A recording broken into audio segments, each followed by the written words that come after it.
Olá, amigo concurseiro, você que está se preparando o concurso intensivo do Aprova Concursos para o concurso público de auditor fiscal do Ministério do Trabalho e Emprego. Eu sou o Milvio e vim aqui para falar com vocês sobre a disciplina de legislação previdenciária. Então, para essa primeira aula, eu achei interessante que a gente pudesse conversar um pouco sobre a sua banca examinadora, antes da gente entrar na matéria propriamente dita. Como vocês sabem, a organizadora desse concurso vai ser a banca CESP. E a CESP tem um histórico de fazer questões de assertivas, certas ou erradas. E o CESP também tem como objetivo nas suas questões não cobrar a letra fria da lei. O CESP normalmente costuma elaborar questões, situações problema, análise fática. Eles colocam alguma coisa que você vai ter que utilizar a legislação para interpretar aquilo que eles estão pedindo. Então, não precisa se ater tanto ao texto da lei propriamente dito, porque eles não costumam fazer pegadinha nesse sentido, mas eles usam o texto da lei como base para que você possa concluir as suas assertivas ali, para que você possa chegar à resposta daquilo que eles estão querendo, ok? Então, é importante a gente ter na cabeça que a matéria de direito previdenciário, nos últimos concursos que foi cobrado pela banca do CESP, eles têm o hábito de colocar ali em torno de 6, 7, até 10 questões das 120 assertivas que englobem a matéria de direito previdenciário. Portanto, estudar direito previdenciário pode ser o seu diferencial. Estudar direito previdenciário pode fazer a diferença entre você ser aprovado ou não.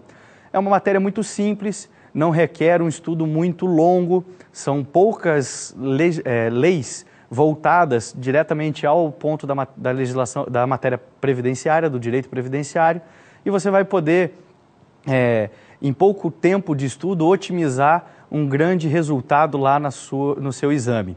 Então, iniciando um pouco de maneira geral para falar sobre a legislação utilizada no direito previdenciário, a gente tem a Constituição Federal, que é a base de tudo. Vocês que estão estudando para concurso sabem que falou em direito tem que abordar a Constituição Federal. A gente vai estar falando de Constituição Federal ali do artigo 194, 195, até o artigo 201, 202, por ali. Eles vão estar envolvidos com a matéria do direito previdenciário, beleza? Outra coisa que é importante para a gente também é saber quais são as leis específicas do direito previdenciário. Hoje a gente tem duas leis diretamente voltadas ao direito previdenciário. Você vai ter a Lei 8212 de 1991, que vai tratar do nosso plano de custeio, e você tem a Lei 8213, que fala do plano de benefícios. Beleza, gente? Então, vamos começar hoje, a nossa aula é sobre a Lei 8212, que fala do plano de custeios da Seguridade Social.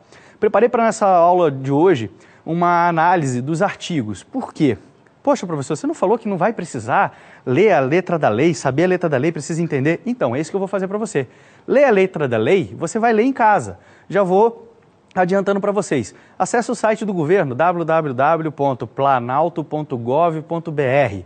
Nesse site vocês vão ter lá legislação ordinária. E na legislação ordinária vocês vão encontrar a Lei 8212 de 91 e vão encontrar também a Lei 8213 de 91. Ok? Vocês fazendo a leitura provavelmente vão ter algumas dúvidas, vai surgir algumas questões, vai surgir alguma coisa. É para isso que nós estamos aqui. A gente vai descomplicar o texto da lei. Eu sei que nem todo mundo que está inscrito aí para fazer esse concurso ou se preparando para fazer esse concurso é da área do direito. Então o juridiquês às vezes pega você pela canela, né? Te derruba, te dá uma rasteira porque é um vocabulário diferenciado, uma forma diferente de usar as palavras. Então a nossa função aqui é fazer com que o direito previdenciário fique descomplicado, que a gente consiga entender o direito previdenciário da maneira mais simples possível. Espero que eu possa ajudar vocês nesse caminho e vamos iniciar a aula de hoje falando da Lei 8212 de 1991. Para iniciar, a gente pode abordar o artigo 1º da lei. O artigo 1º, ele vai falar sobre a formação da Seguridade Social. Opa, peraí.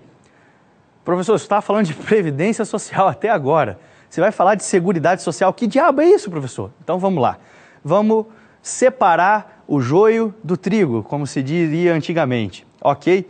Seguridade Social é tudo aquilo que envolve serviços e benefícios do governo voltados para a população, para cumprir ali, cobrir alguns eventos dos quais a população necessite. Por exemplo, a pessoa que fica doente e não pode mais trabalhar. Ele não está trabalhando porque ele não quer.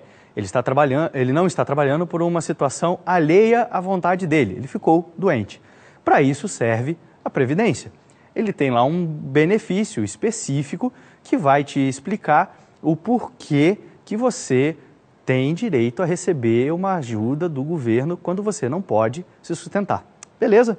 Então, o artigo 1º da 8212, ele vai trazer para a gente a formação da Seguridade Social. A Seguridade Social, ela é formada por um tripé baseado em saúde, assistência e previdência. Gente, a gente não pode esquecer isso. Primeiro, não pode confundir Seguridade Social com Previdência Social. Seguridade Social é uma coisa, Previdência Social é outra. Beleza, gente? Vamos lá. A Seguridade Social, então, é formada pelo tripé: saúde, assistência e previdência. Beleza? Eu vou precisar de uma atençãozinha extra de vocês agora. Aê, acordou, né? Então, vamos lá. Galera, o negócio é o seguinte: a gente precisa saber como que é a gestão da Seguridade Social. Por que a gente tem que saber isso, professor? Está lá na lei. Se está na lei, provavelmente vai ser cobrado, beleza? Então, Seguridade Social, ela é gerida por uma união de 4 partes da sociedade, certo?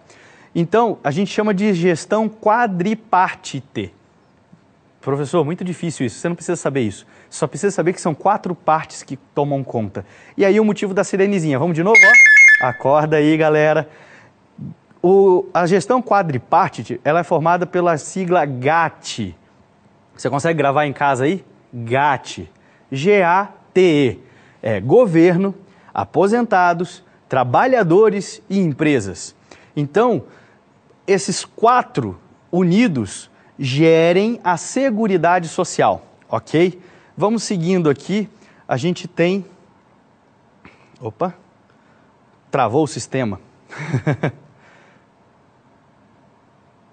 Ó, eu falei de tomar uma rasteira da lei, eu estou tomando uma rasteira da tecnologia. Então vamos lá, gente. Na sequência do artigo 1º, ele vai falar sobre princípios constitucionais da Seguridade Social. Esses princípios também estão lá no artigo 194 da Constituição Federal, mas eles vêm repetidos aqui na Lei 8212, ok? O primeiro princípio que aparece para a gente é o princípio da universalidade da cobertura e do atendimento. Poxa, professor, já começou a dificultar a minha vida. Putz grila. Pelo amor de Deus, vá tomar banho. Que negócio é esse de universalidade? Vamos lá, vamos descomplicar então.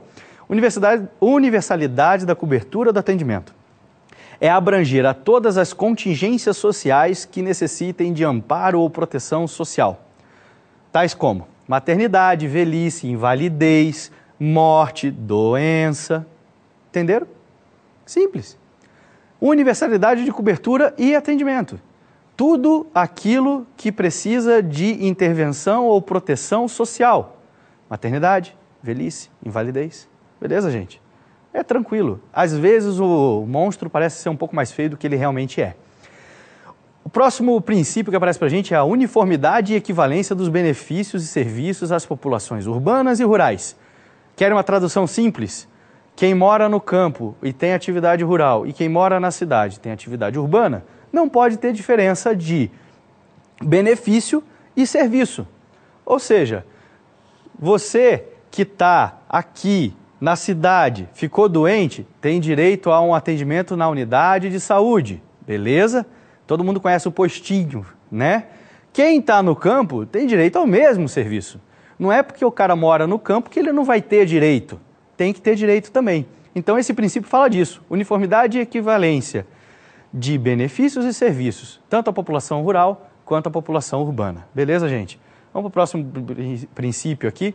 O próximo princípio é da seletividade e distributividade na prestação dos benefícios e serviços.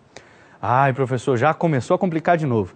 Seletividade, distributividade na prestação dos benefícios e serviços. Significa que benefícios e serviços devem ser divididos de maneira desigual para equilibrar as diferenças entre as diversas camadas de poder econômico da população. Por exemplo, os benefícios de salário-família e auxílio-reclusão, eles são devidos apenas às famílias de baixa renda, assim definidas na lei. Ai, professor, eu sou de uma família de baixa renda. Não, calma, não é assim. Tem que ir lá na lei, ver o que a lei diz sobre família de baixa renda, o que a lei estabelece como critério para ser uma família de baixa renda. Essas pessoas vão acessar esses benefícios. Ai, professor, eu estive na Disney ano passado, será que eu sou de baixa renda? Eu acho que não, filho. E provavelmente a tua família não teria direito a esse benefício. Então é nesse sentido. Quem pode mais, quem tem uma condição social melhor, uma condição econômica melhor, tem direito a certos benefícios. Aqueles que dependem mais, que têm uma dificuldade um pouco maior, vão ter direito a outros benefícios para poder tentar diminuir essa desigualdade social. Vocês já devem ter ouvido falar, por exemplo, de um Bolsa Família. Todo mundo conhece. O Bolsa Família nada mais é do que um benefício assistencial para ajudar as famílias de baixa renda, né? Para gerar a renda para essa família, para que essa família coloque dinheiro no mercado, para a economia girar e por aí vai. Beleza, gente? Isso está aqui, ó, dentro de Previdência, tá? Não podemos deixar passar. Vamos seguir aqui. A irredutibilidade do valor dos benefícios. Essa é moleza, tá? É um princípio que protege o valor do benefício.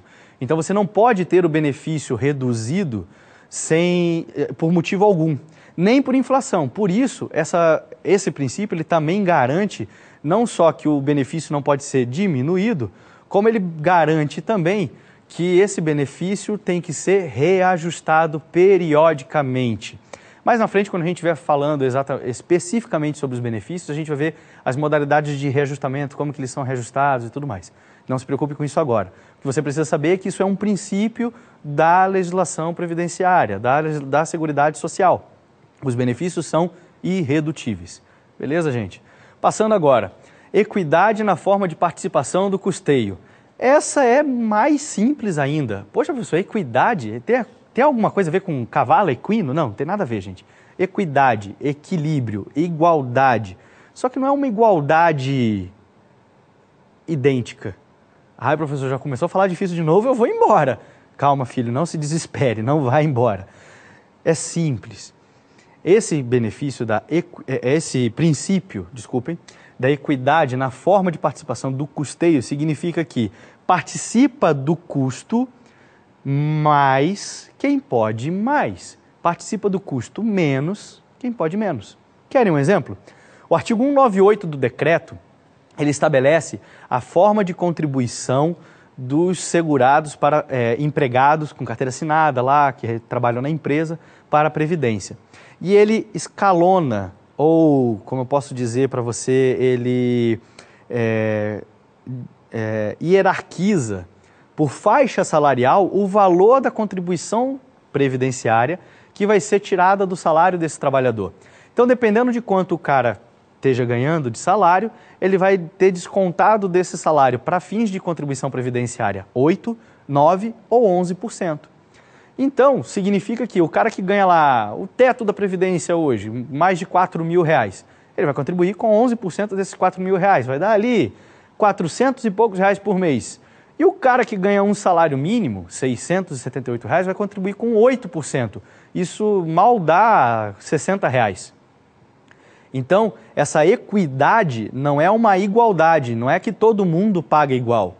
Cada um paga na proporção que pode suportar. Ok? Vamos seguir então. Diversidade da base de financiamento. Significa que toda a sociedade participa do financiamento da Seguridade Social.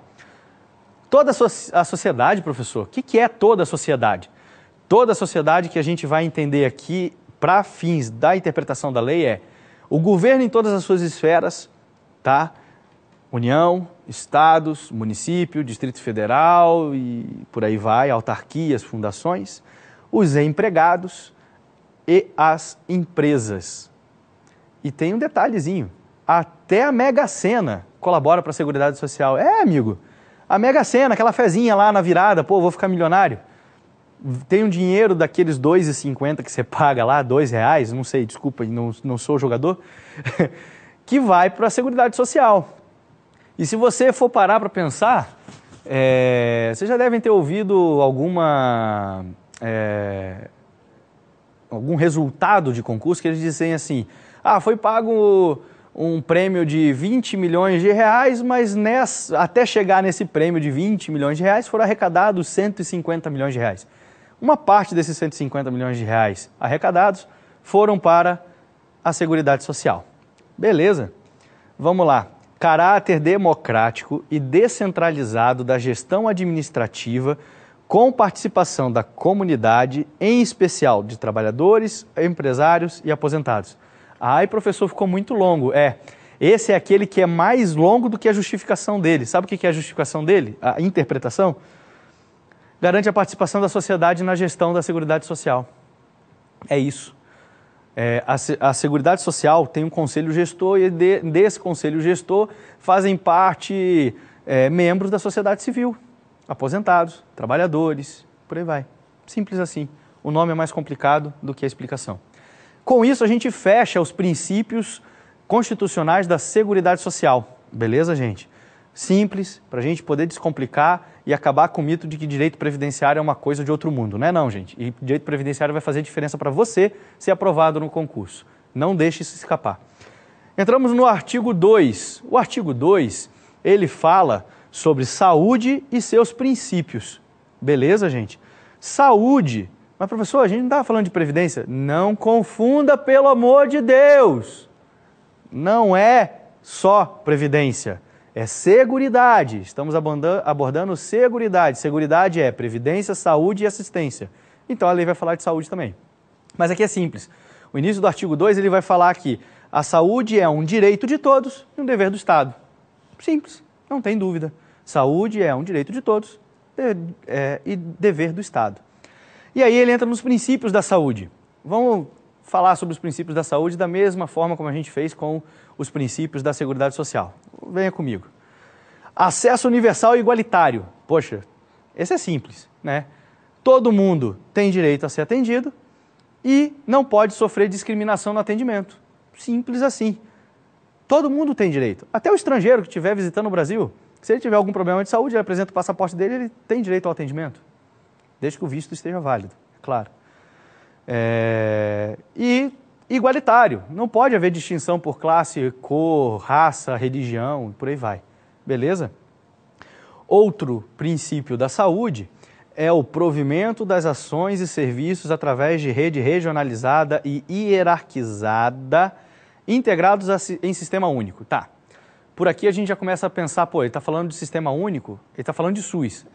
Mais ou menos isso. Mas o SUS, imagine, o Brasil é grande demais, né? Para que um cacique mande nessa tribo toda. Então, para facilitar e para que os recursos cheguem no caminho certo, no lugar certo, eles regionalizaram e hierarquizaram o atendimento de saúde. Como que isso funciona? Professor, não estou entendendo o que você está falando. Você vai me entender. Isso estabelece que, a organização do sistema de saúde é escalonada em serviços com esferas de atendimento hierarquizados. Por exemplo, no primeiro atendimento você vai até o postinho de saúde, tá? Chegou no postinho de saúde, o médico te analisou e tal, mandou você tomar um sorinho ali que já ia melhorar. Mas não melhorou. O que o médico vai fazer? Ele vai te encaminhar para uma unidade especializada. Olha, o caso desse rapaz aqui é psiquiátrico.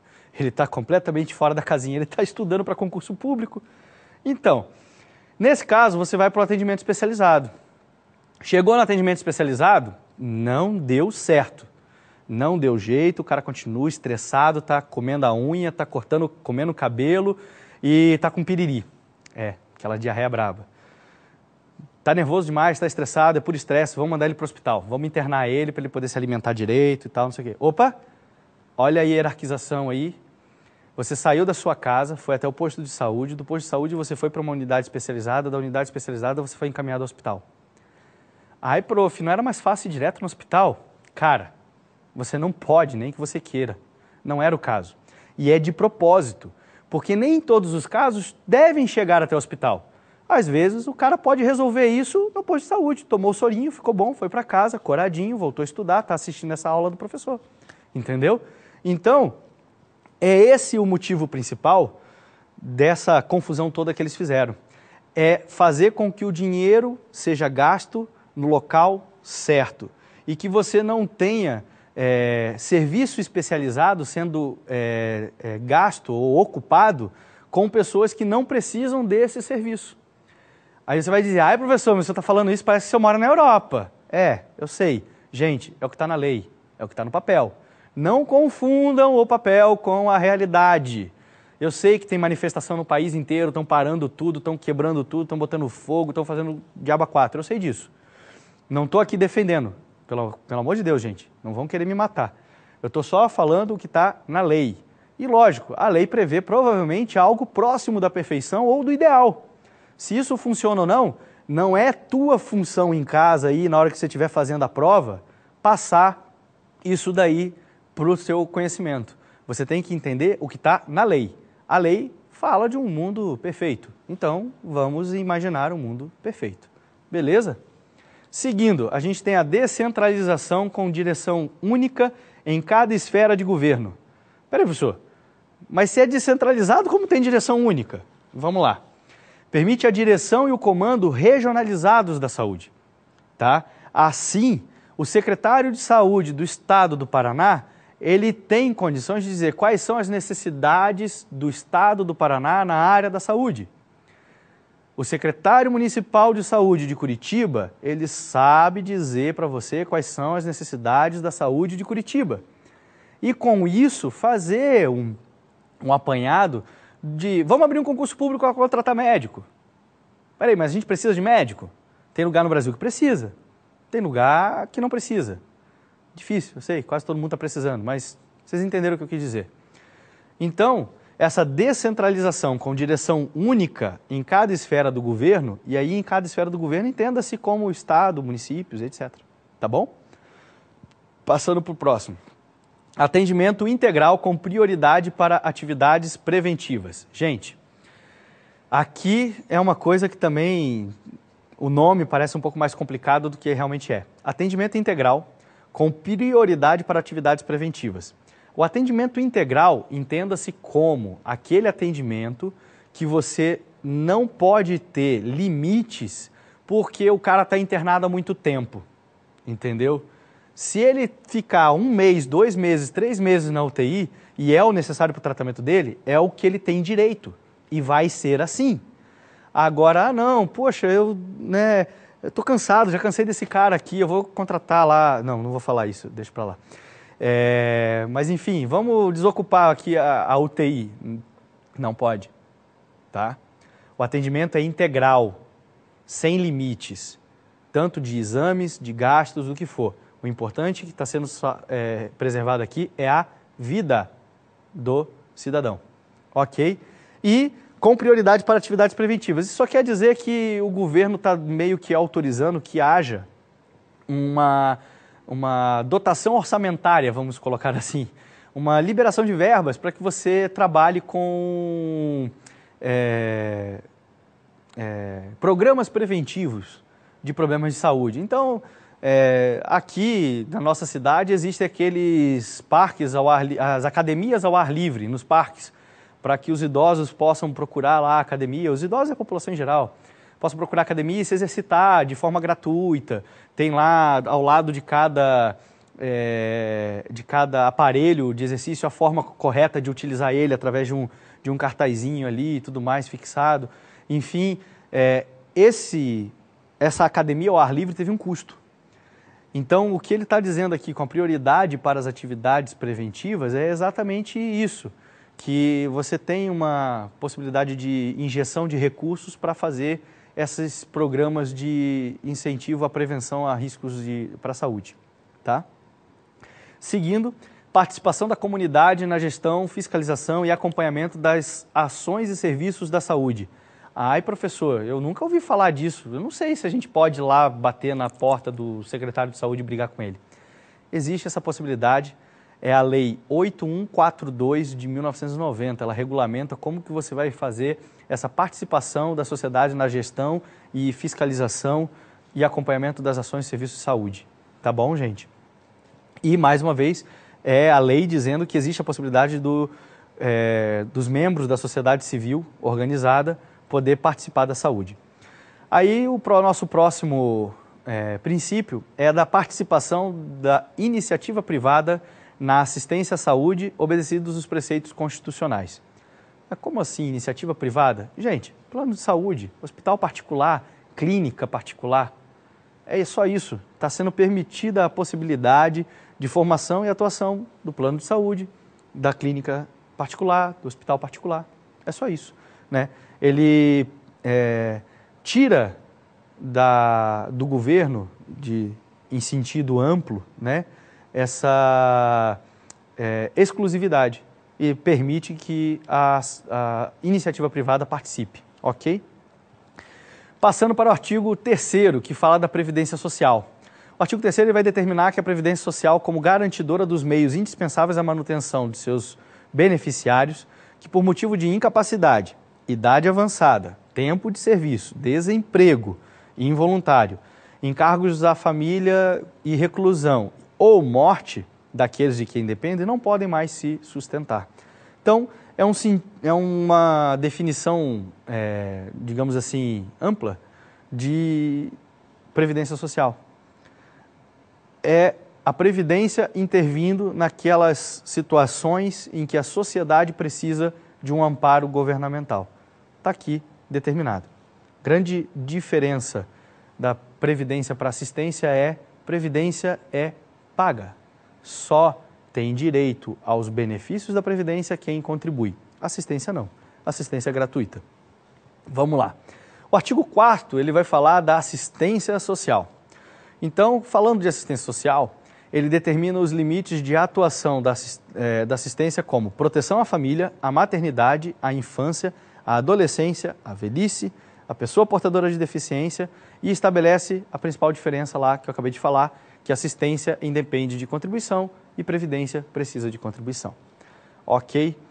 Gente, na sequência a gente vai ter os princípios da assistência social. Primeiro princípio é a descentralização político-administrativa. Então, essa descentralização político-administrativa, ela permite que a coordenação e execução dos respectivos programas assistenciais sejam regionalizados. É só isso. Então, você vai ter ali Secretaria de Assistência Social do Estado do Paraná e por aí vai, tá? Ou de qualquer outro lugar. Participação da população na formulação e controle das ações em todos os níveis, por meio de organismos representativos. Então, é mais uma vez a possibilidade que a lei permite que a sociedade civil participe da gestão e da formulação e controle das ações da assistência. Então, como você vê, a gente falou de previdência, a gente falou de assistência, a gente falou de saúde e em todas essas divisões da Seguridade Social, há na lei a permissão para a intervenção da sociedade civil na organização, ações, gestão e assim por diante. Beleza? Gente, a gente vai ficando por aqui nessa nossa primeira aula. Espero ter começado a explicar para vocês aí o direito previdenciário de uma maneira bem tranquila. Não esqueça de acessar o nosso banco de questões, beleza? No nosso banco de questões na internet vocês vão ter questões específicas até da própria CESP sobre esses assuntos e vão poder tirar as suas dúvidas. Eu também preparei para vocês um material de apoio que vai estar disponível também junto lá no seu acesso exclusivo, tá? Para que você possa se aprofundar um pouco mais sobre previdência e com o tempo a gente vai falando mais sobre esse material de apoio que tem disponível lá. Tem algumas questões, tem algumas coisas que eu achei interessante. Ok, gente? Então, bons estudos e até a próxima aula. Um abraço para todos aí em casa. Valeu!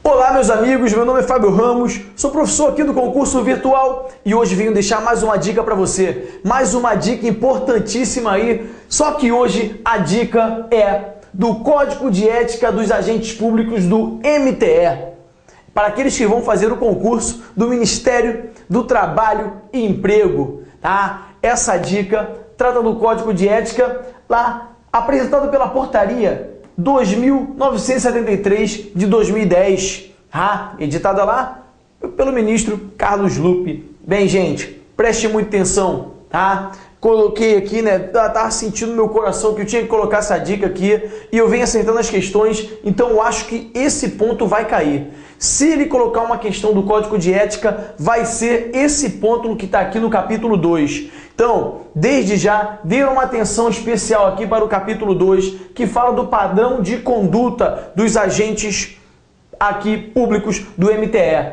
Bem, especificamente, a dica é dos princípios fundamentais, mas você não vai deixar de ver a seção 2, que fala dos deveres desses agentes, e a seção 3, que vai falar aí das proibições, ok? Das vedações. Bem, nossa dica é para os princípios fundamentais, então vamos memorizar aqui os princípios que estão lá no nosso artigo 5º do Código de Ética dos Agentes Públicos do MTE. Vamos lá comigo. São princípios e valores éticos que devem nortear a conduta profissional do agente público do MTE. Bem, princípios que vão nortear a conduta do agente público do Ministério do Trabalho e Emprego. Preste muita atenção, tá?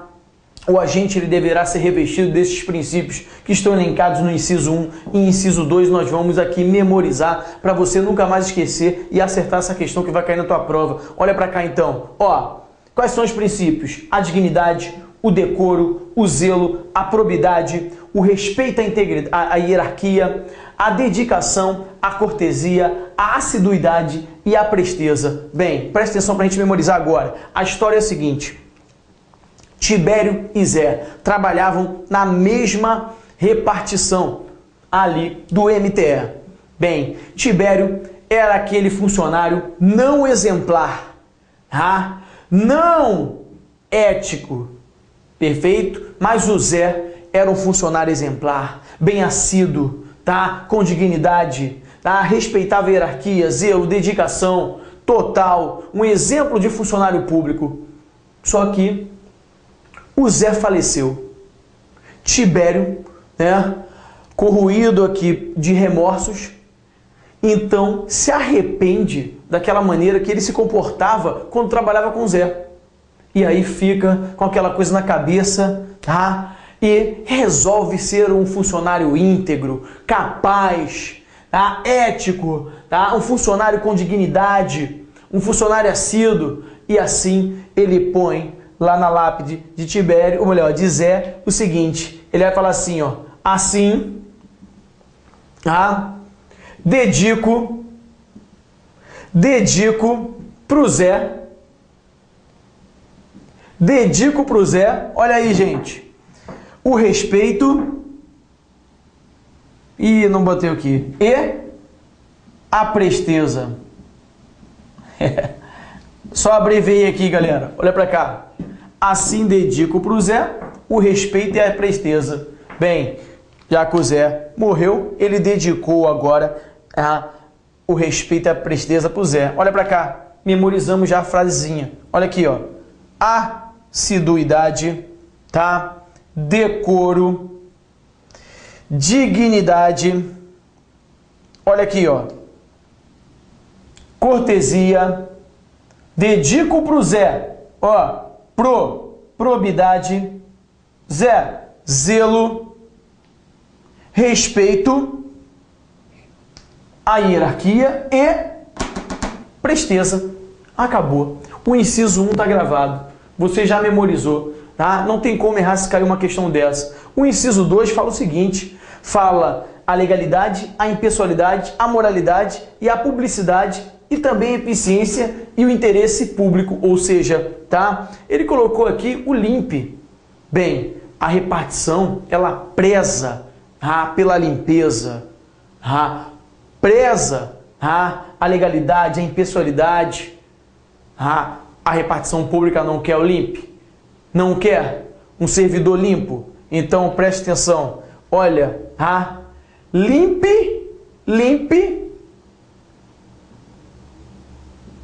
é um princípio que você gravou lá no artigo 37. Lembra? Lá em administrativo, legalidade, impessoalidade, moralidade, publicidade e eficiência. Bem, o LIMP é de interesse público ou não é? O LIMP é de interesse público ou não é? O poder público quer o LIMP ou não quer? Sim, LIMP é de interesse público. Olha aí. Então é assim que você vai gravar. LIMP é de interesse público. O LIMP você já memorizou, sabe, do artigo 37. É de interesse público. O outro é o quê? Interesse público. Ok? Então gravamos aqui, tá, os princípios que vão nortear os valores éticos dos agentes públicos do MTE, que está lá na nossa portaria 2937/2010. Bem, se cair, você não vai errar. Fica mais uma dica aqui, bons estudos para você, né? Até a próxima, galera. Um beijo no coração. Tchau. Olá. Nesta aula trabalharemos os sistemas operacionais Windows e Linux. Antes de mais nada, nós precisamos entender o conceito de sistema operacional. Sistema operacional, ele é aquele programa que tem a funcionalidade de fazer a interface de comunicação entre nós, usuários, e toda a parte mecânica do computador, e todo o hardware do computador. Como, por exemplo, às vezes nós encontramos o Word, que é um editor de textos, então é um programa para a criação de textos. Nós encontramos o Excel, que é um programa para planilha de cálculo. Nós encontramos, por exemplo, o Windows, que é um software sistema operacional. Qual a funcionalidade dele? Como eu já falei, fazer a interface do usuário com o computador. Mas o Windows não é o único. O Linux também aparece como sistema operacional. Tá, Ricardo, mas qual que é melhor? O melhor é o Windows, o melhor é o Linux? Não é a questão de qual é melhor, é a questão com qual o usuário se adapta melhor. Tá, Ricardo, mas e para o concurso público? Vai depender do teu edital.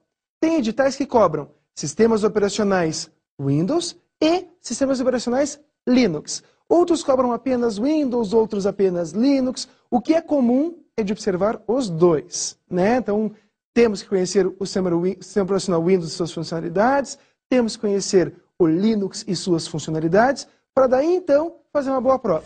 Então, começaremos por quem? Pelo sistema operacional Windows. A primeira coisa que precisamos saber a respeito desse sistema operacional são as suas versões. Então, basicamente, em concursos públicos encontraremos 3 delas. O Windows XP, o Windows Vista e o Windows 7. Tá, Ricardo, mas e qual que eles vão cobrar? Podem cobrar qualquer uma. Só que o que é legal de dentro do Windows? Eles vão cobrar alguma coisa que se adapte a qualquer uma das versões. Criação de uma pasta, nomeação de uma pasta, arquivo pasta. Então, esses itens, por mais que você estude no Windows XP, no Windows Vista, no Windows 7, você vai conseguir ter uma base para poder responder à prova. Nós analisaremos depois no sistema operacional Linux. Ele é bem específico, você tem que conhecer siglas, nomes, comandos. Já no Windows ele é bem aberto. Então é importante que você conheça bastante, que você utilize bastante o computador. Né? Então quanto mais você utilizar, mais chance de responder as questões. Observe só, alguns concursos não gostam de utilizar, alguns elaboradores, enfim, não gostam de utilizar imagens. Né? Eles colocam só o texto, daí você tem que se decidir, puxa, mas o que é isso aqui? Quem é esse tal de barra de tarefas? Quem que é esse tal de janela, caixa de diálogo? Então, essa nomenclatura é importante para concurso. Elaboradores como CESP adora colocar imagens. Então saiba, vai entrar uma prova elaborada pela CESP? Saiba, vai ter imagem. Agora, ESAF, muito difícil ter imagem. Aí você vai lá, Fundação Carlos Chagas, Sesgran Rio, tem imagem? Tem. Bem menos que CESP, mas tem imagem. Tá, qual que é a saída, Ricardo? A saída é utilizarmos o computador e mostrarmos os principais itens. Nessa aula, eu vou utilizar um computador com o sistema operacional Windows XP. E através dele, eu vou passar uma série de denominações sobre o seu ambiente, sobre algumas operações com arquivos e pastas, nós veremos, e sobre essa área de configuração. Vamos lá? Observe só. Neste computador, nós temos o Windows XP instalado. Como que eu sei disso? Eu sei, porque ao clicar onde diz iniciar, é disponibilizado um menu com 2 colunas, e isso já é uma característica do Windows XP. Se eu quero ter uma certeza, digamos assim, uma das formas poderia ser assim, ó. Posiciono o mouse em cima do iniciar, que eu vou chamar de botão iniciar, pressiono o botão direito do mouse e escolho a opção propriedades. Observe que toda vez que eu pressiono o botão direito do mouse em cima de algum objeto, ele mostra um menu. Este menu é denominado menu de contexto atalho, ou seja, através dele eu tenho uma série de opções pertinentes a este item que recebeu o botão direito do mouse. Vamos lá. Clicando então em propriedades, eu encontro o quê? Uma opção que traz as propriedades da barra de tarefas. Aí eu tenho lá, menu iniciar tradicional com 2 colunas, e aqui o clássico, com uma coluna só. Já cheguei na primeira situação. Eu tenho um botão OK e um botão aplicar.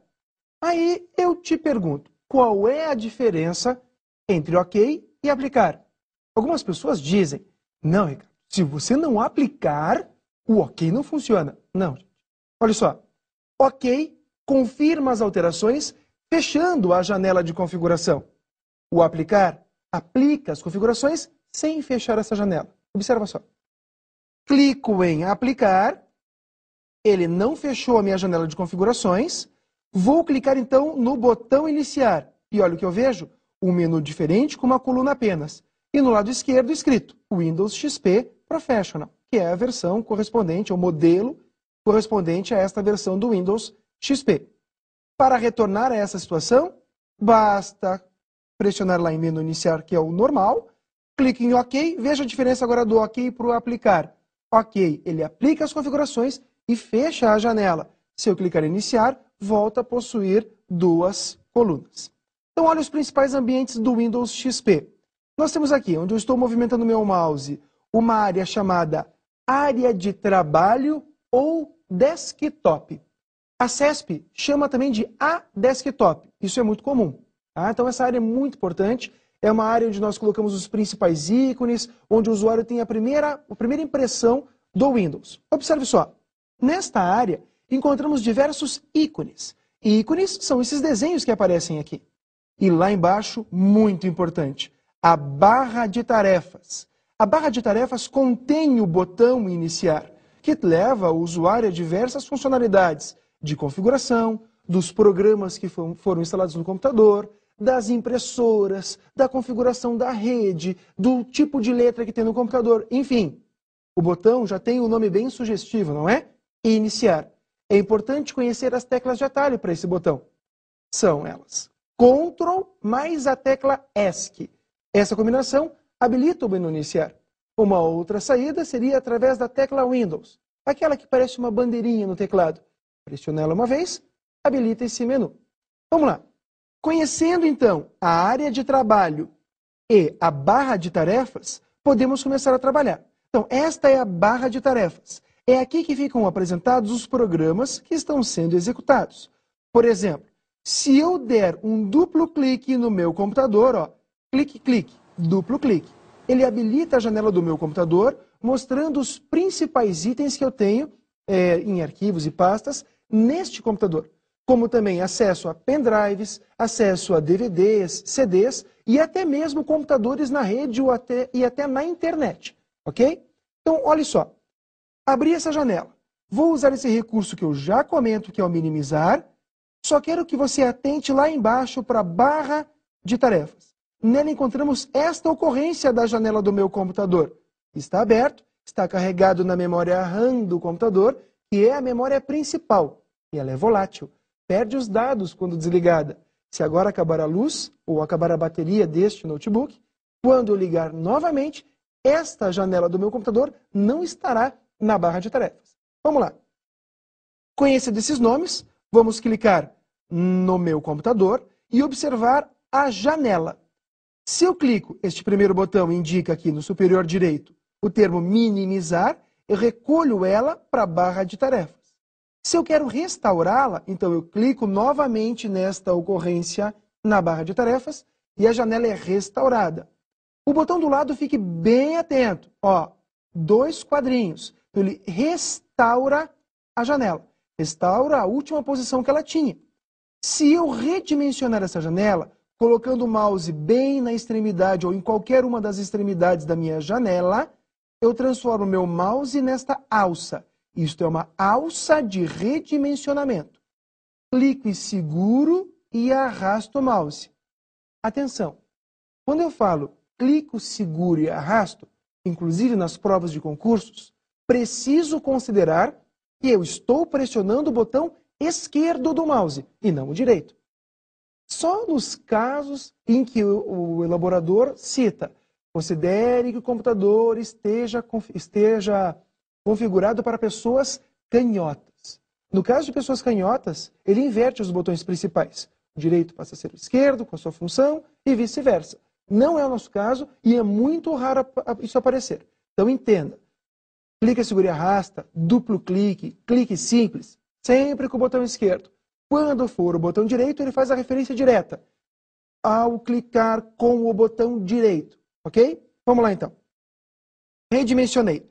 Para mover esta janela, eu posiciono o mouse na barra de título da janela, clico e seguro com o botão esquerdo, não é? E arrasto. Cheguei no destino, solto o botão esquerdo. Observe que agora, no lugar daquele botão restaurar, tem um quadrado grande. Este é o maximizar. Clico uma vez, ele deixa a janela no tamanho máximo. Veja, volto a observar o botão restaurar. Cliquei nele, ele restaura a última posição que eu deixei. E o fechar, o X. Cliquei em X, ele fecha essa janela. Olhe, não está mais lá na barra de tarefas, fechou. Para eu abrir novamente, tenho que repetir a operação. Duplo clique no meu computador. E aí eu tenho novamente essa janela. Ok? Entendam, por que você acha que a janela se chama janela? Pelo mesmo motivo que o sistema operacional se chama Windows, porque ele mostra as informações através de janelas.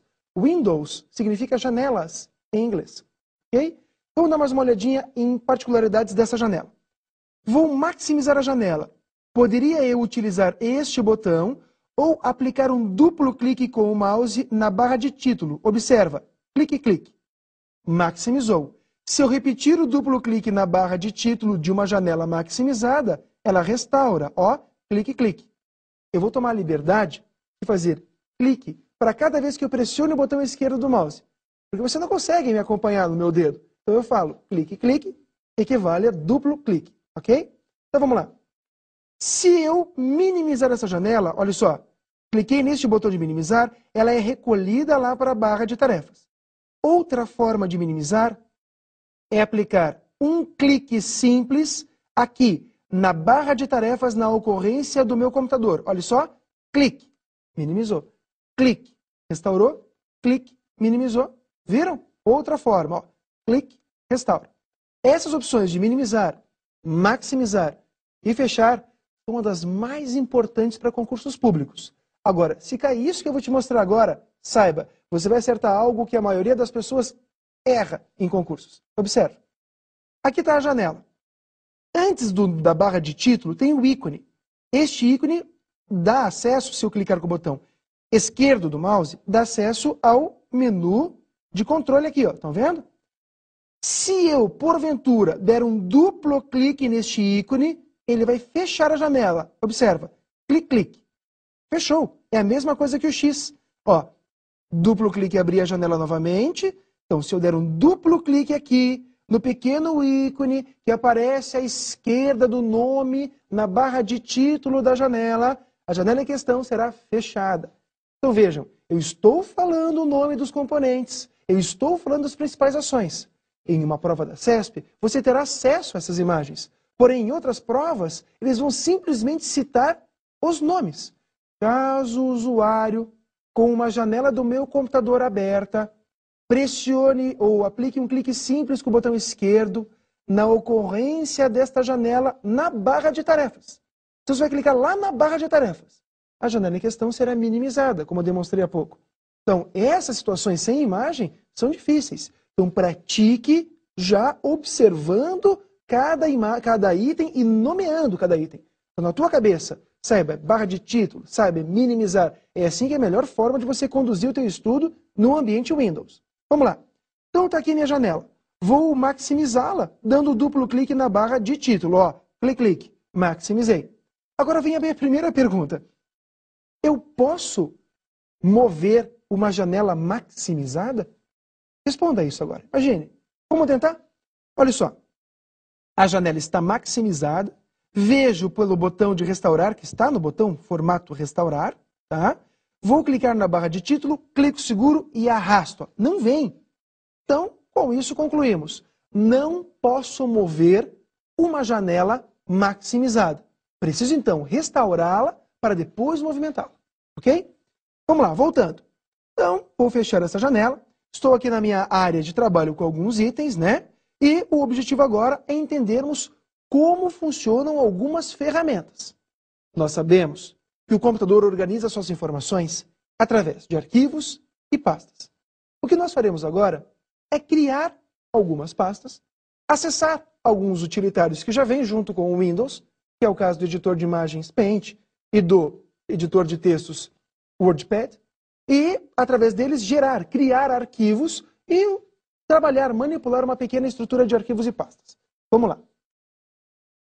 Vou, antes de mais nada, clicar onde diz meu computador, ó, clique, abrir, dei duplo clique. C2 pontos refere-se ao meu disco rígido, ao meu HD. Nós temos aqui a unidade de DVD-RAM, ou seja, um gravador de DVDs. Se eu tivesse um pendrive inserido, eu teria mais uma letra de unidade. As letras de unidade no Windows são representadas por C2 pontos, D2 pontos. Neste computador nós temos C2 pontos e D2 pontos. Se eu colocasse um pendrive nesse caso agora, a próxima letra de unidade seria E2 pontos. E seria atribuída a esse dispositivo, a esse tipo de mídia. Tá, Ricardo, e aonde estão as letras de unidade A2 pontos e B2 pontos? Elas são reservadas para o uso de discos flexíveis. Não observa neste computador, porque não tenho uma unidade, um drive de disquete neste computador. Vamos lá, então. Vou dar um duplo clique para acessar o C2 pontos. Eu estou aqui numa área chamada raiz. Posso, ó, esse é o C raiz. Posso mexer na visualização. Vamos lá. Modo de exibição miniatura, deixo os itens no formato miniatura. Se eu coloco, por exemplo, lado a lado, e assim, deixo lado a lado. Ícones, lista. Agora, o mais cobrado, mais importante, sem dúvida, entre esses modos de exibição, é o modo de exibição detalhes. Através do modo de exibição detalhes, nós temos informações importantes, como o tamanho do arquivo, o tipo do arquivo, a data de modificação. Vamos dar uma olhada. Por exemplo, clico aqui nesta barra de ferramentas, ela fica abaixo desta barra de menus. Vou clicar neste item do modos de exibição e escolho lá detalhes. Nesta área, então, como eu falei, eu posso ver o tamanho, aqui dado em kbytes. Ricardo, ele tem 13.000 kbytes. Olha só, 13.000 kbytes, lembrando que K é 1000, então 13.000 bytes. É feio falar 13.000 bytes. Então eu posso falar que eu tenho 13 milhões de bytes, ou 13 megabytes. De uma tabela de grandezas muito importante que precisamos saber. Agora, olha só. Já tenho, então, as pastas, aqui alguns arquivos, temos o tamanho, a pasta aqui não está mostrando, porque não tem o tamanho direcionado aqui, eu tenho que abrir para ver o tamanho que os arquivos têm dentro de cada pasta, e aqui o tipo, pasta de arquivo, documento, videoclipe e assim por diante. Vou criar uma pasta neste local. Como eu faço para criar uma pasta? Várias formas. Uso a parte de painel de tarefas de arquivo e clico em criar uma nova pasta, ou, se eu achar melhor, arquivo, novo, pasta. Lembrando que eu não posso dar qualquer nome, ou usando qualquer caractere para pastas e arquivos. Não posso usar aquelas barras, esquerda, direita, pipe, asterisco, interrogação, menor, maior, aspas, 2 pontos. Não posso. Para nomear pastas e arquivos, posso usar somente letras. Então vamos lá. Vamos colocar o nome assim. Aula. Ok? Digitei o nome, clico fora com o mouse ou pressiono Enter. Está ali a minha pasta aula. Vou abrir a pasta. Para abrir a pasta, clico nela, selecionando, marcando a pasta e pressiono Enter. Ou pressiono o botão direito do mouse e na lista de opções que aparece em decorrência desse ato, eu clico em abrir, ou ainda duplo clique em cima, clique, clique. Nossa, essa pasta está vazia, Ricardo. Tá vazia. Então, a partir desse momento, eu posso colocar qualquer situação pertinente a esse assunto aulas. Então, peraí, se eu coloco um vídeo que não tem nada a ver com aulas dentro dessa pasta, eu tenho algum problema? Não tem, mas na tua organização pessoal vai ter. No futuro você vai olhar uma pasta chamada aulas, você jamais vai procurar coisas particulares ali dentro. Por quê? Porque ali é uma pasta destinada às suas aulas, aos seus estudos, enfim. Então vamos lá. Vou criar uma subpasta. Arquivo, novo, pasta. Com que nome? Aulas de Direito. Enter, confirmei a pasta, vou fazer outra. Arquivo, novo, e depois pasta. Que aulas agora? Agora, de informática. Vou deixar sem acento mesmo. Cliquei fora. Então, Direito e Informática são subpastas da pasta Aula. Vamos lá. Observe aqui na barra de ferramentas. Nós temos um botão acima, nós temos um botão de modos de exibição e um botão pastas. Quando eu clico nesse botão pastas, eu habilito um painel, olha o nome, ó, pastas, um painel pastas, que mostra a minha estrutura de pastas. Olha a alça de redimensionamento aparecendo aqui. Ó. Tá? Então, olha, C é o meu HD, Aula é uma pasta, Direito e Informática são pastas concorrentes e subpastas de aula. Observe que antes de cada pasta possui um sinal de menos ou mais. Esse sinal indica se a pasta possui ou não subpastas. A de baixo, denominada Cacique, não possui subpastas. Porém, Cacique 2 possui subpastas.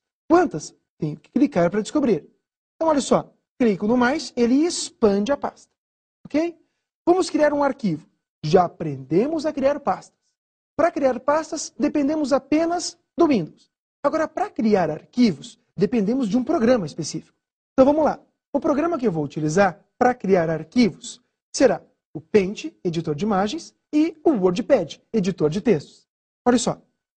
Para eu acessar esses programas, clico em Iniciar, em seguida em Todos os programas, depois em Acessórios, e aí eu escolho entre as opções que vêm, os acessórios que vêm no Windows. Não vou escolher o bloco de notas, que é um editor bem simples do Windows, nem a calculadora. Vou escolher aqui, ó, Paint, que é o editor de imagens. Muito importante para provas. Nós precisamos entender que o Word, o Excel e o PowerPoint não vêm junto com o Windows. Não. Eles vêm junto com uma suíte de aplicativos que é o Office.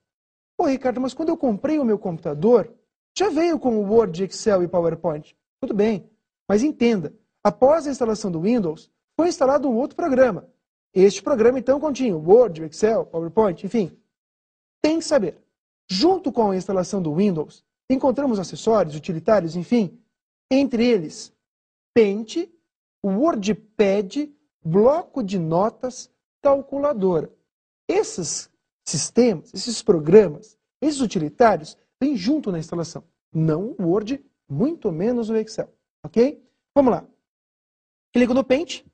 Ele vai carregar, ele vai abrir o meu editor de imagens. Vou maximizá-lo, não usando esse botão tradicional, e sim dando duplo clique na barra de título. Clique, clique, maximizou. Vou desenhar aqui alguma coisa. Clico na elipse, vou escolher um tipo de forma de preenchimento. Escolho uma rosa, aqui uma cor rosa. Bola, bola, bola. Beleza.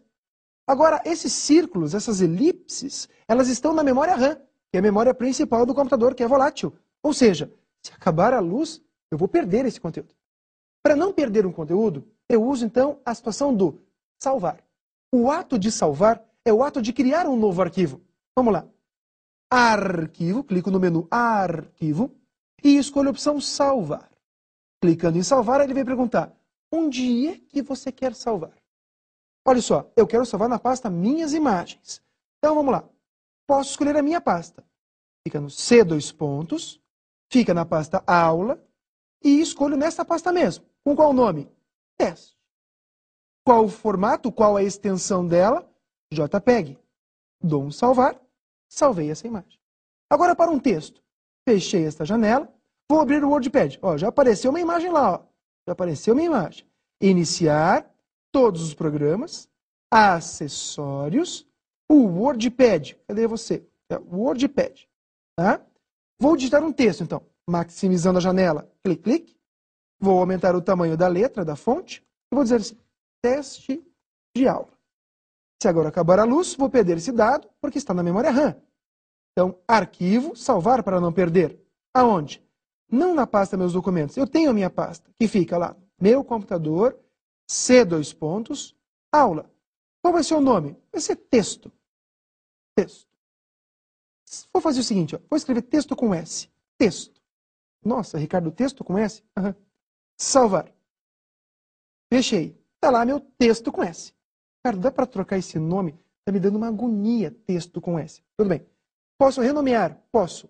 Botão direito do mouse e escolho a opção renomear. Posso usar qualquer símbolo? Não. Posso digitar lá, ó, texto corretamente. Opa, faltou um T. Texto. Muito bem. Para renomear pastas e arquivos, botão direito renomear ou a tecla de atalho F2. E para excluir, Ricardo? Para excluir a tecla delete. Se eu pressionar delete, eu excluo o arquivo. Olha só. Delete. Vai para a lixeira. Digo sim. Foi enviado para a lixeira. Se eu vou até a lixeira na minha área de trabalho, encontro este arquivo. Ok? Se eu esvaziar a lixeira, perdi-ele definitivamente. Caso contrário, eu posso dar o botão direito e restaurar. Com isso, nós entendemos que eu tenho funções. Eu tenho que conhecer o ambiente do Windows e tenho tarefas de arquivos e pastas. A última situação que precisamos analisar e entender do Windows, que é a questão do seu controle. Observe. Se eu clicar em iniciar, encontro a opção painel de controle. Através dessa área, consigo ter acesso às mais diversas configurações no meu computador. Posso mexer no vídeo, posso controlar os usuários que eu coloco no meu computador, instalar impressoras, configurações de rede, desinstalar softwares, adicionar novo hardware, enfim, uma série de situações.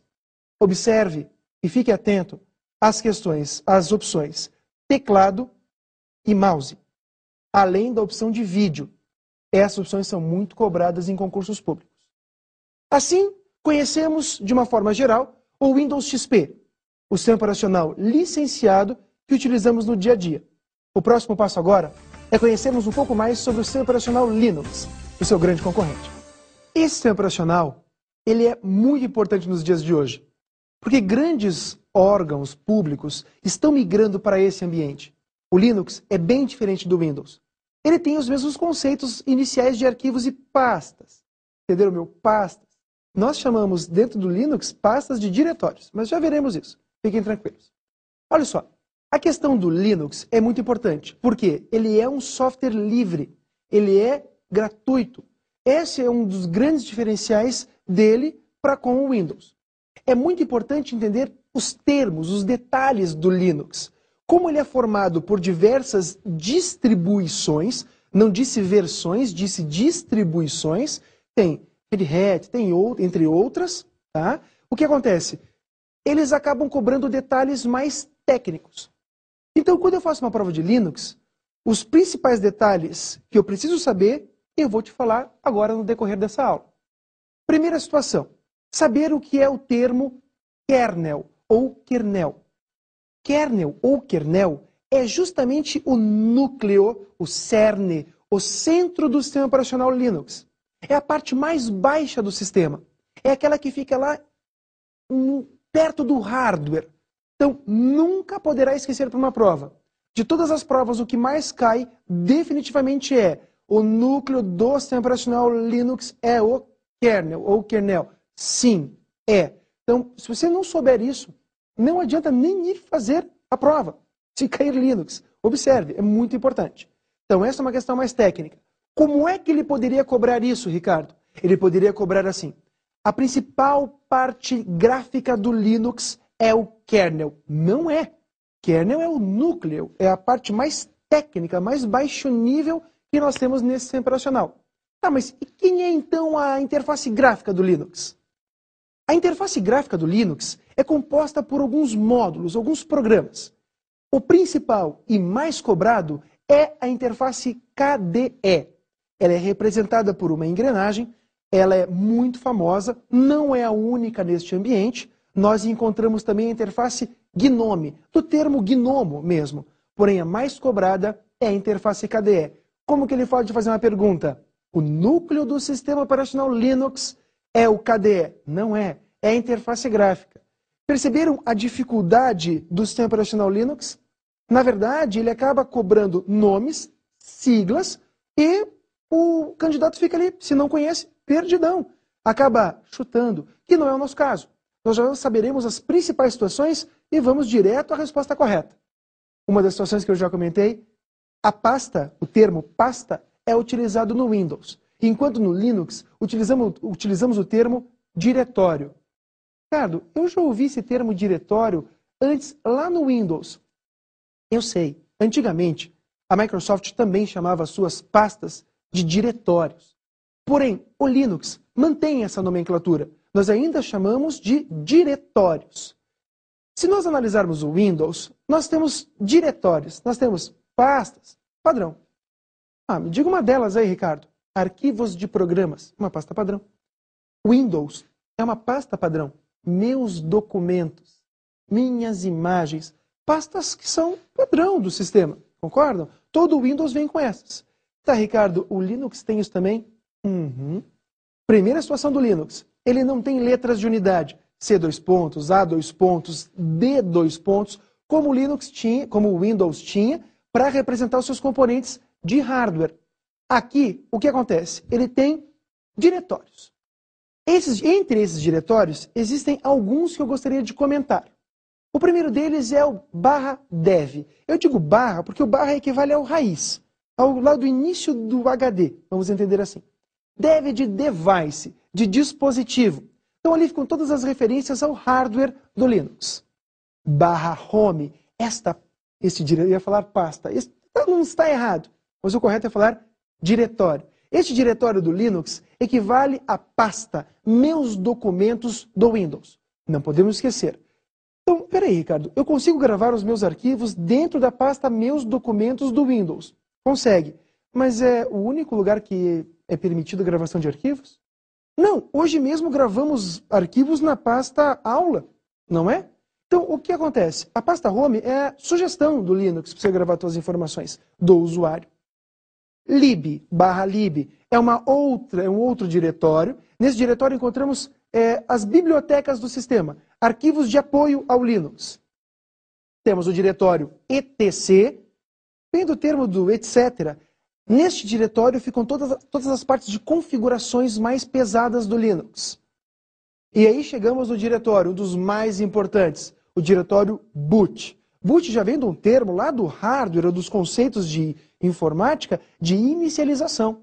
Então, o boot, através neste diretório, encontramos, por exemplo, o kernel. Importante esse diretório, hein, gente? Boot e home, fundamentais. O SR é um outro diretório que encontramos comandos do Linux. E nós veremos que os comandos do Linux são muitos, são complexos e trazem a referência para o inglês. Vamos conhecer os principais comandos. Entre os comandos do Linux, encontramos diversas siglas. Ricardo, eu consigo decorar todos os comandos do Linux? Não. Eu entendo que você fazendo uma prova para concurso público, você não estuda apenas a disciplina de informática. Você tem outros assuntos. Você tem raciocínio lógico, você tem português, você tem direito nas suas diversas áreas. Porém, então, nós precisamos direcionar ao máximo o estudo, para não perder tempo e até para otimizar e conseguir chegar ao nosso objetivo, que é passar na prova, lá passar e ingressar na carreira pública, por exemplo, no caso de um concurso público. Então, observe os comandos que eu separei para você nessa aula. O primeiro deles, o cd. O cd vem do termo em inglês change directory, ou seja, troca o diretório. O que vem a ser isso, Ricardo? Quando eu quero me movimentar entre as pastas, os diretórios que tem no meu computador, eu não preciso, ou eu não consigo, ou melhor, eu posso, até no Linux, dar um duplo clique e ir abrindo. Só que na prova, eles cobram os comandos. O Windows também tem comandos semelhantes, só que não são mais cobrados. Eles gostam de cobrar esses comandos para provas de Linux. Então, cd troca o diretório. comando importantíssimo agora, ls. ls é para listar os arquivos e pastas que você visualiza em um determinado diretório. No Windows, esse comando era equivalente ao dir, D-I-R. Já outro comando, o man. O man de manual. Então é para você literalmente ver os pormenores de cada comando, as instruções de cada comando. Porque aqui estamos falando de uma forma direta a estrutura, mas não estamos falando tudo certinho, os parâmetros, né? Então, barra tal coisa faz isso, barra outra letra faz aquilo. Tem uma série de outras opções atribuídas, atreladas a cada comando. Então, o man traz essa questão do manual para que você tenha a visão geral deste comando. Você dá um man, espaço e o nome do comando. CP, copiar. Então, não esquece. CP vem de copy, de copiar.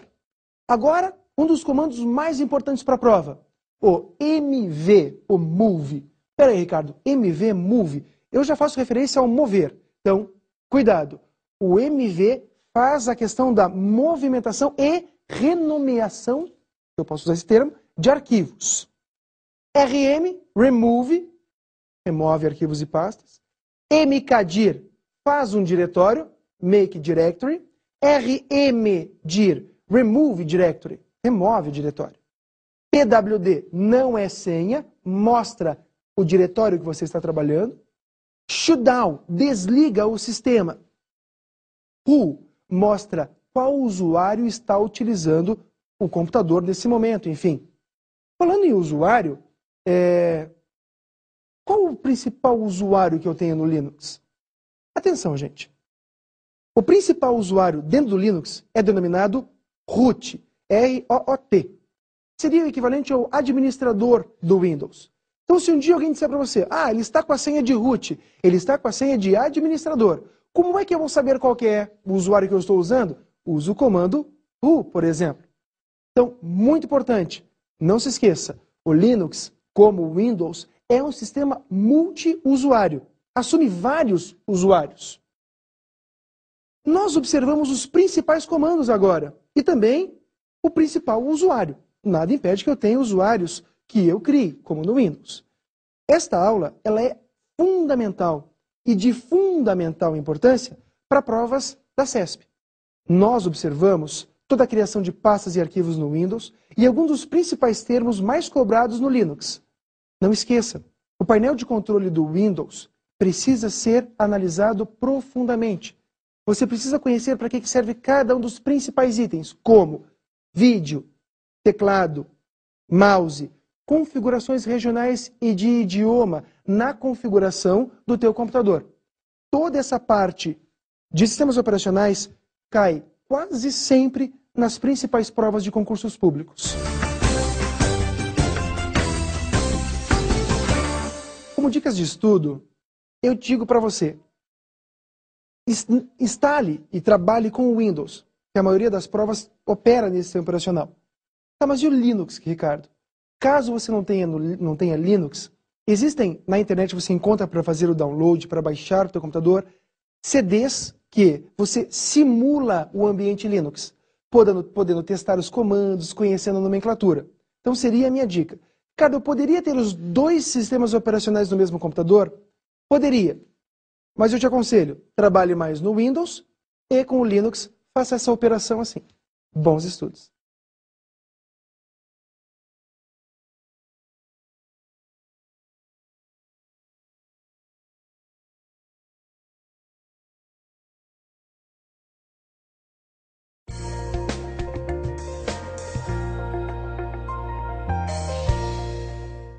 Olá, meu caro concurseiro do Aprova Concursos. Chegou a sua hora, estava na hora, tanto tempo prometido, né?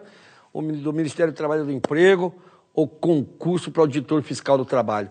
E, se eu não me engano, isso era para ter uma quantidade maior de vagas. Graças a Deus de que você precisa de uma só.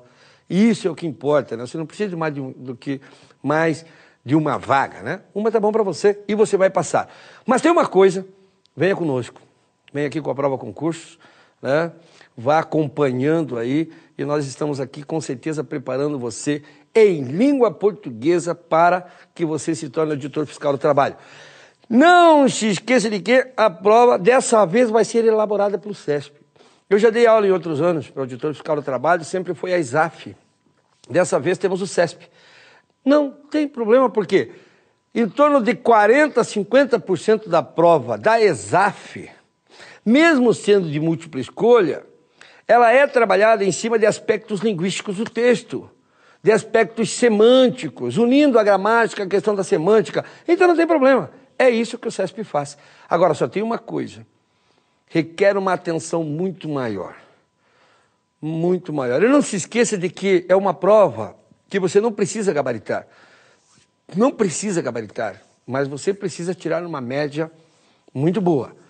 Essa é a vantagem da prova do CESP, certo? E nós vamos aqui, vou levar você, né? E é lógico, eu vou fazer a minha parte, como eu tenho feito, tenho estudado, e você vai fazer a sua parte também, vai estudar para que você, dessa vez, fique por lá e vá realizar o seu sonho.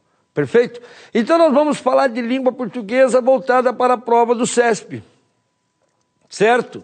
E aí eu quero que você me acompanhe, por quê? Para quem não me conhece, eu sou o professor França, o Dilei França, tá? Então não se esqueça de que eu não dou aula com macete, né? Porque eu sou estudioso da língua portuguesa e estudioso das provas.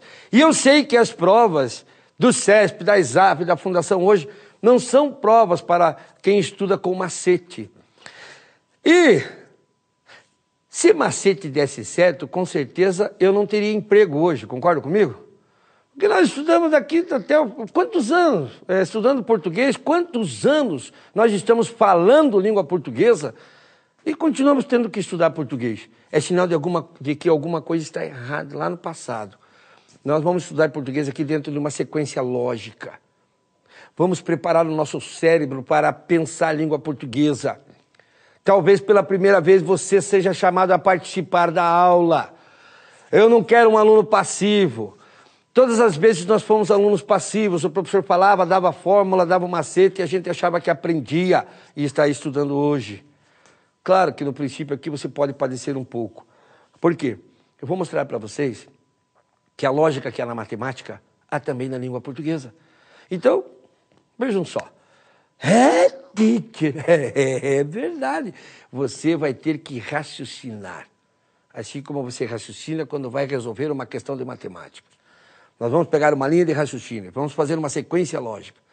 E tudo aquilo que a gente for estudando daqui para frente, será cobrado lá na frente também. Então, é importante que você me acompanhe. Eu dependo disso, eu vivo disso. Só sei fazer isso porque estudo todos os dias. Não sei fazer uma coisa, não posso perder meu emprego. Então eu sou obrigado a fazer você acertar, a mostrar para você o que cai. Mas é lógico, faça a sua parte. Vem comigo aqui. Nós vamos começar hoje a nossa aula falando de quê? Falando de primeiro morfologia. Vamos fazer uma abertura da nossa aula falando de morfologia. A morfologia, tá? A morfologia é muito importante, você vai descobrir na sequência por quê. Mas o que é morfologia, teacher? A parte da morfologia que nós vamos estudar é o que diz respeito às classes gramaticais. Classes gramaticais. Eu pergunto a você, o que é uma classe gramatical? Daí você me responde que é um advérbio, teacher, é um advérbio. Advérbio é pronome substantivo adjetivo, artigo, numeral, são classes gramaticais. E isso é muito importante. Então, vem aqui no quadro comigo. Olha só, nós temos uma classe gramatical que se chama substantivo. Por isso, eu vou colocar um chamado núcleo substantivo.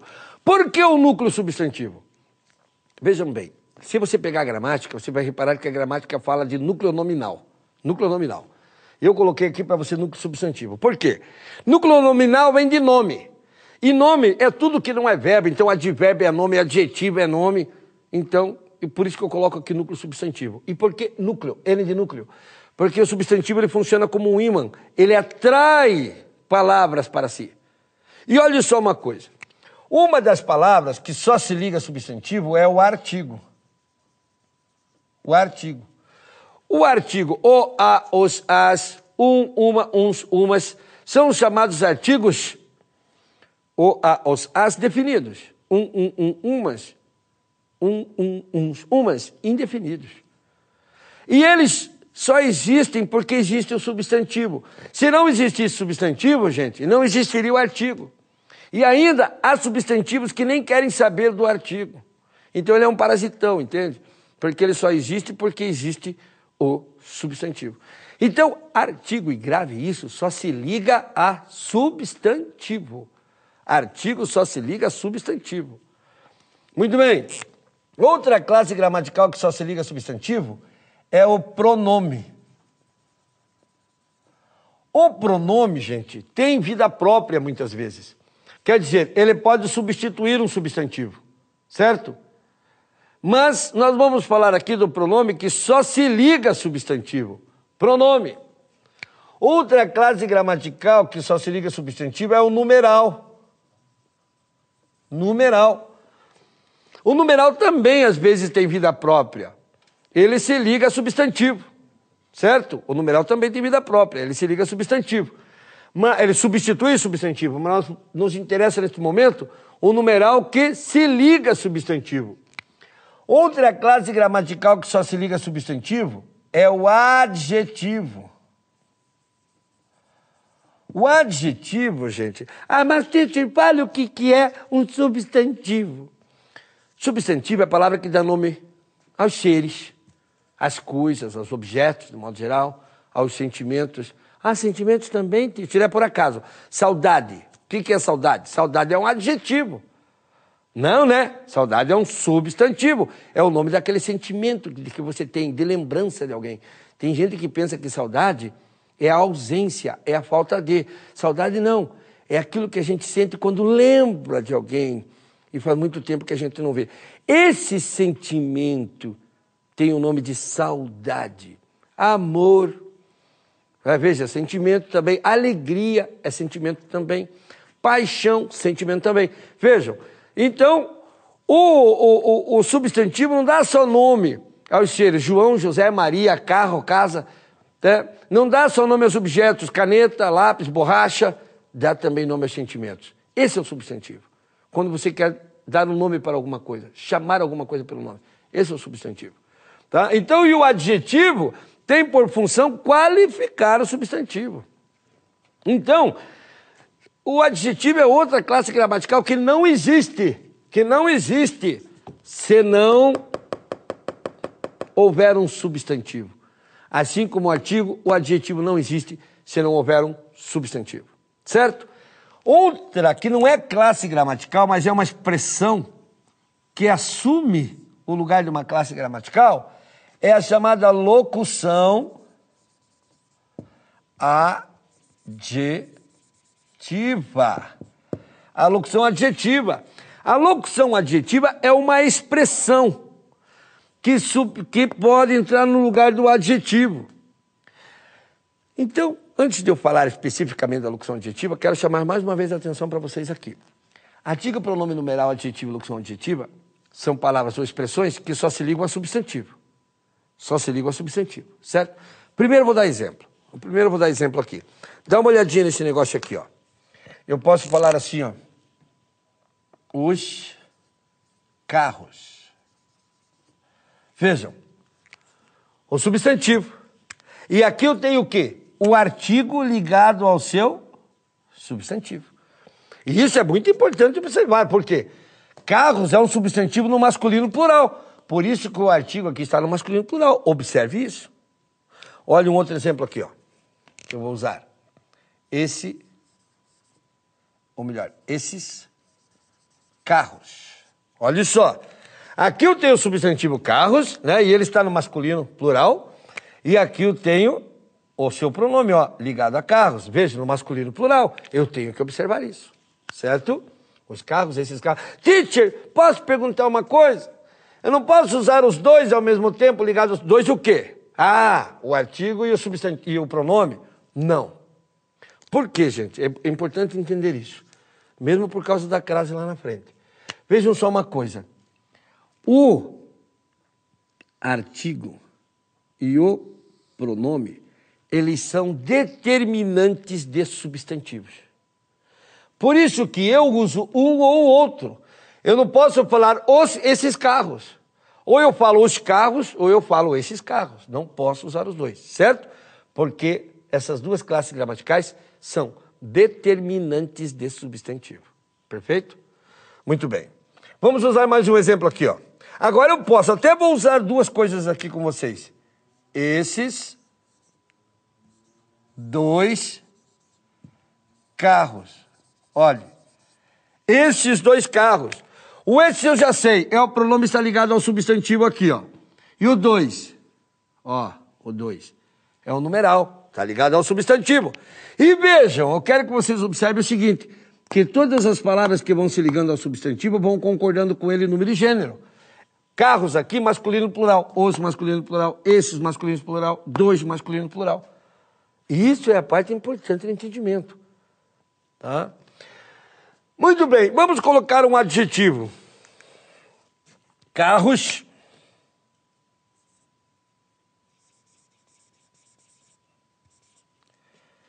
esportivos.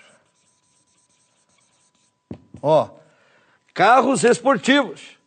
Vejam, aqui eu tenho o substantivo, aqui eu tenho o adjetivo ligado ao seu substantivo. Veja, o adjetivo também é concordando em número e gênero. Por quê? Porque toda classe gramatical que se liga a um substantivo tem de concordar com ele em número e gênero. Então, eu já dei para vocês um resumo de 90% das regras de concordância nominal. Só variam as palavras que se ligam a substantivo. Artigo, pronome, numeral, adjetivo. Ah, mas ele falou da classe gramatical. Calma, calma. Falei que ia dar exemplo primeiro, depois eu falar, pô, tá apressado? Pô, passei perfume, tomei banho, tô cheirosinho aqui, ó. Passei até um negócio na boca, assim, que dá um ar mais interessante, né? Pra dar hora pra você e você reclamando aí. Acorda também, né? Fica dormindo na frente do computador aí. Então, tô perfumado, cheirosinho, tomado banho, meu. Pra dar uma aula legal, hein? Então vem comigo aqui. Olha aqui. Beleza, pessoal? Então vamos falar agora da locução adjetiva. Pelo nome locução adjetiva, locução é porque eu tenho mais de uma palavra. Adjetiva, porque ela vai substituir um adjetivo. Então vejam só, vou colocar aqui um exemplo para você. Vejam. A água do mar. Vejam que essa expressão do mar eu posso substituir por a água marinha. Vejam que marinha é um adjetivo, certo? E ela está aqui substituindo a expressão do mar. Vejam que na expressão do mar eu vou ter aqui uma preposição e aqui um substantivo. Isso quer dizer, para eu montar uma locução adjetiva, eu tenho que ter no mínimo uma preposição e um substantivo. Vejam que do mar equivale a marinha. Marinha é o adjetivo, então do mar é uma locução adjetiva. Por quê? Ela tem valor de adjetivo. Por quê? Ela está qualificando, está caracterizando o substantivo água. Então aqui eu tenho uma locução adjetiva de substantivo. E aqui eu tenho o quê? Um adjetivo. Então isso é a locução adjetiva. Ah, mas teacher, eu posso ver isso sempre? Bom, peraí, vamos conversar então primeiro. Veja só uma coisa. Há um monte de exemplos que a gramática traz e que qualquer professor dá sobre locução adjetiva. Amor de mãe, amor materno. Amor de pai, amor paterno. E aí vai. Um monte de locuções adjetivas. Certo? Bom, ocorre que nos textos que são escolhidos, principalmente pelo CESP, a maioria das instituições fazem isso hoje, mas eu estou dizendo pelo CESP, que é quem vai elaborar a sua prova. A maioria dos textos escolhidos pelo CESP não são textos jornalísticos, são textos técnicos, textos escritos por filósofos, meteorologistas, por cientista político, por próprio político, que muitos mal sabem escrever, mal conhecem a lei, inclusive administrativo, né? Também médicos, né? Teólogos, quer dizer, há uma infinidade de pessoas hoje, de profissionais que escrevem textos, mas que não foram construídos para escrever o texto. Quem é construído para escrever o texto é o jornalista. O jornalista é aquele cara que ele escreve um texto fácil, todo mundo pode ler, todo mundo entende. Desde aquele cara que só sabe ler na vida, até aquele cara que tem formação em várias áreas profissionais. Certo? O jornalista escreve fácil. Então o que acontece? Ele é capaz disso, ele estudou para isso. O que acontece? Os textos técnicos não são textos de fácil entendimento, porque não são escritos por jornalistas, são escritos por profissionais de outras áreas. E como normalmente eles têm argumentações a fazer, eles fazem afirmativas e argumentam, muitas vezes eles introduzem essas argumentações, essas inserções no meio, muitas vezes, de propostas de discussão, o que torna um texto mais técnico e de maior dificuldade para a compreensão, certo? Então, o que acontece nesses textos?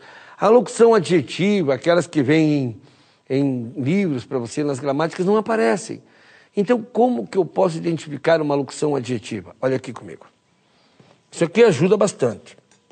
Vejam. Marinha, do mar equivale a marinha. Mas suponhamos que eu não soubesse o que é marinha. Que é um adjetivo. Então eu faço isso aqui, ó. O mar tem ou não tem água? O mar tem ou não tem água? Tem. Vejam que essa expressão do mar determina uma relação de posse com relação à marinha. A água. Se você não entender que do mar caracteriza a água, indica o tipo de água, então entenda que mar tem água. Portanto, eu tenho uma locução adjetiva. Outra coisa que eu posso fazer é o quê? É indicar ação. Por exemplo, olha aqui. A construção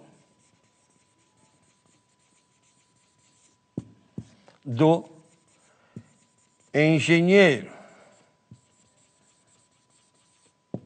Olha aí, a construção do engenheiro. Dá uma reparadinha aí. Olha o que está acontecendo.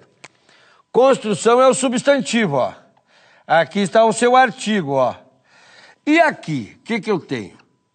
Uma expressão que diz o tipo de quem é essa construção. O engenheiro tem construção. Mas vejam só, que o engenheiro constrói. O engenheiro constrói, indicação. Então isso aqui é uma locução adjetiva, pessoal. Também ligada a um substantivo. Por quê? Artigo, pronome numeral, adjetivo e locução adjetiva só se ligam a substantivo. Vejam, do engenheiro, locução adjetiva. Indica uma relação de ação. Se eu tiver dificuldade, então, mar, do mar, o mar tem água. Posse, locução adjetiva. A construção do engenheiro, o engenheiro constrói, indicação, locução adjetiva. Tá vendo? Não é uma coisa do outro mundo, mas eu preciso entender muito bem isso. Agora eu vou apagar o quadro, certo? Eu já pedi alguém para apagar o quadro assim mais delicado, porque eu sou meio bruto, né? Eu sou um homem, e o homem é assim, hoje meio bruto, né? O homem não pode ser assim. Por exemplo, o professor Cristiano vai dar aula para vocês, adivinha? Ele vai bem assim, gente. O apelido dele aqui é bebê chorão. Vocês acreditam nisso? Que ele pegou uma gripezinha de nada. Ele já achou que era gripe A. Ficou 15 dias em casa, na cama. E as pessoas têm que cuidar dele. E ele, você está bem? Ele faz assim. E você não viu nada. Hoje eu vi, ele deu uma tosse, ele fez... ai, que dor. Professor Cristiano, que vai dar aula para vocês de trabalho. Vocês vão ver, vocês vão ter aula com ele. Logo, logo. Vamos voltar aqui, então. O que interessa é que o quadro já está limpo, mais limpo do que isso, só 2 disso. Olha aqui, essa frase. Aqueles 2 alunos inteligentes, aqueles 2 alunos inteligentes. Repare aí, qual é o substantivo? Qual é o substantivo, gente, daqui? Qual é? Alunos, Titi. Muito bem, alunos é o substantivo, certo? Aqueles o que é? É o pronome, ó, pronome demonstrativo, ó. Exatamente, está ligado a alunos. 2 o que é? numeral também está ligado a alunos. Por quê? Porque pronome, numeral só se liga a substantivo. Inteligente o que é? Adjetivo, ó, está ligado a substantivo. Para chamar a sua atenção para essa situação. Todas as palavras que se ligam a substantivo concordam com ele em número e gênero. Todas as palavras que se ligam a substantivos concordam com eles em número e gênero. Alunos é masculino. Então, plural. Aqueles masculino plural, dois masculino plural, inteligentes aqui também, no plural, no masculino. Certo? Concordando com o substantivo. Isso é muito importante, eu tenho que entender esse negócio. Por quê? O CESP tem mania de propor troca de palavras. E normalmente ele propõe para trocar substantivo. Mais ou menos assim. É possível substituir a palavra aluno na linha 2 do texto por alunos por aluno, sem provocar incorreção gramatical ou alteração de sentido. Vai provocar erro gramatical, porque se eu mudar essa palavra para aluno, aqui vai ter que ser aquele, aqui vai ter que ser aquele aluno, e aqui vai ter que ser inteligente. Se eu mudar aluno para alunas, aqui vai ser aquelas duas alunas inteligentes. Certo? Eu tenho que tomar cuidado. O CESP propõe troca. Muito comum na prova. Então, atentos a esse negócio. Olha aqui essa outra frase. As duas alunas do curso parecem bastante chateadas.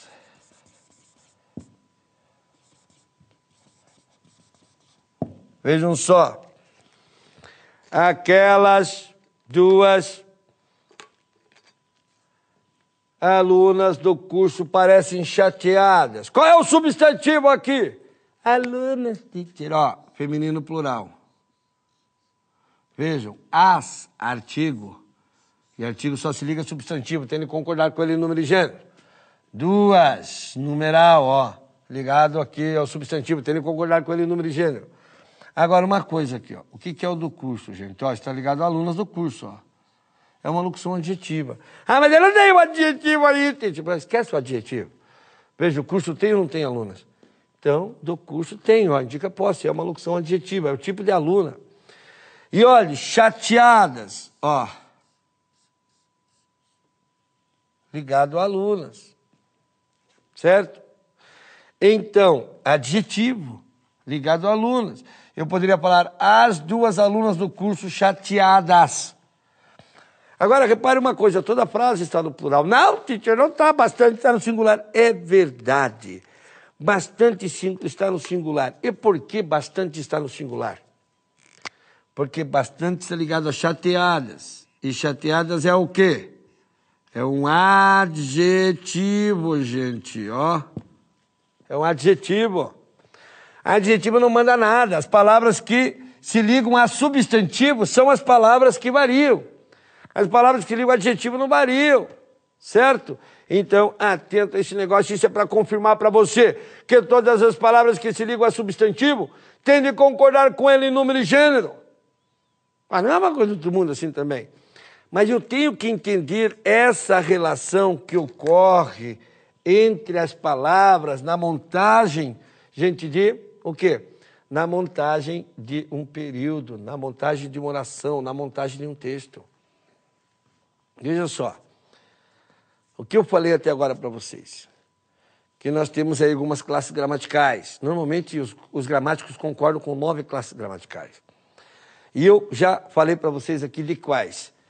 Das classes gramaticais. Primeiro, o substantivo, que é o cara. Mas por quê? O que tem que o substantivo é o cara, teacher? Porque o substantivo, ele atrai o pronome, o artigo, o pronome, o numeral, o adjetivo e a locução adjetiva. Tá? E o cara não é fraco, não. E além do mais, essas palavras se ligam a ele, principalmente o artigo, o pronome, o numeral, o adjetivo, tem de concordar com ele ainda por cima. E nenhuma delas reclama, entende? Todas elas concordam bonitinho com ele. Todas elas concordam bonitinho com o substantivo. Então, vejam só uma coisa. O substantivo é o cara porque que é ele quem determina o comportamento das palavras. É o substantivo que determina o comportamento das palavras de uma oração. Vocês viram aqui na frase, quando eu coloquei chateadas aqui, ó, é um adjetivo bastante não variou, porque o adjetivo não manda nada, pessoal. Por isso que bastante não variou. Quem manda é o substantivo, é ele. Ele quem determina o comportamento das palavras de uma oração. Então é o seguinte, vem cá comigo. Olha aqui. Eu tenho que saber isso, por isso que o substantivo é o cara. Certo? Eu tenho que entender isso. Outra coisa, eu tenho que me preocupar com isso, por quê? Me preocupar não, eu tenho que dar maior atenção. O nosso estudo aqui não é para preocupar ninguém, mas é para chamar a sua atenção, para que você venha conosco. Vejam só, os substantivos, gente, eles determinam o comportamento dessas palavras. Então as palavras que se ligam a ele têm que concordar com ele em número e gênero. E o que o CESP faz? O CESP propõe a troca, muitas vezes, do substantivo ou do adjetivo. E daí a necessidade de eu saber isso e olhar o substantivo onde ele está. Porque você vai estudar isso com outros professores exatamente na concordância nominal. Nós já estamos falando de concordância nominal aqui, falando de classe gramatical. Você pode comprar um livro de concordância nominal para você, tá? Pode comprar um livro de concordância nominal e estudar lá as muitas regras que existem lá. Ou, seja esperto, entenda isso daqui, ó. Venha comigo. Faça o que eu estou dizendo aqui, ó. Veja as palavras que se ligam a substantivo. Aprenda a identificar o substantivo. Vejam como essas palavras estão se juntando. Por quê? Qualquer autor que vai escrever um texto, ele vai juntar as palavras. E quem entende, quem tem o entendimento desse relacionamento que ocorre entre as palavras, consegue entender o que qualquer autor diz, independentemente do tipo que escreve. Porque você tem o poder da coesão, você tem o poder das relações, você tem o poder da sintaxe, você tem o poder da semântica. Você entende como as palavras se relacionam, por isso que você vai entender qualquer autor. Muitas vezes não sabe como as palavras se relacionam, não sabe identificar certos termos da oração, acaba não conseguindo entender uma afirmativa num texto, o que ela quer dizer. Nós vamos ver tudo isso na sequência, por enquanto grave isso daqui. Tá? Substantivo é o cara porque ele atrai um grupo de palavras e essas palavras que se ligam a ele devem concordar com ele em número e gênero. Primeiro, eu tenho o núcleo substantivo então, e se liga ao núcleo substantivo quem? O artigo. Né? Além do artigo, quem mais se liga ao núcleo substantivo? O pronome, o numeral, o adjetivo e a locução adjetiva. A locução adjetiva é uma expressão, né, que se monta com mais de uma classe gramatical. E tem que ter no mínimo o quê?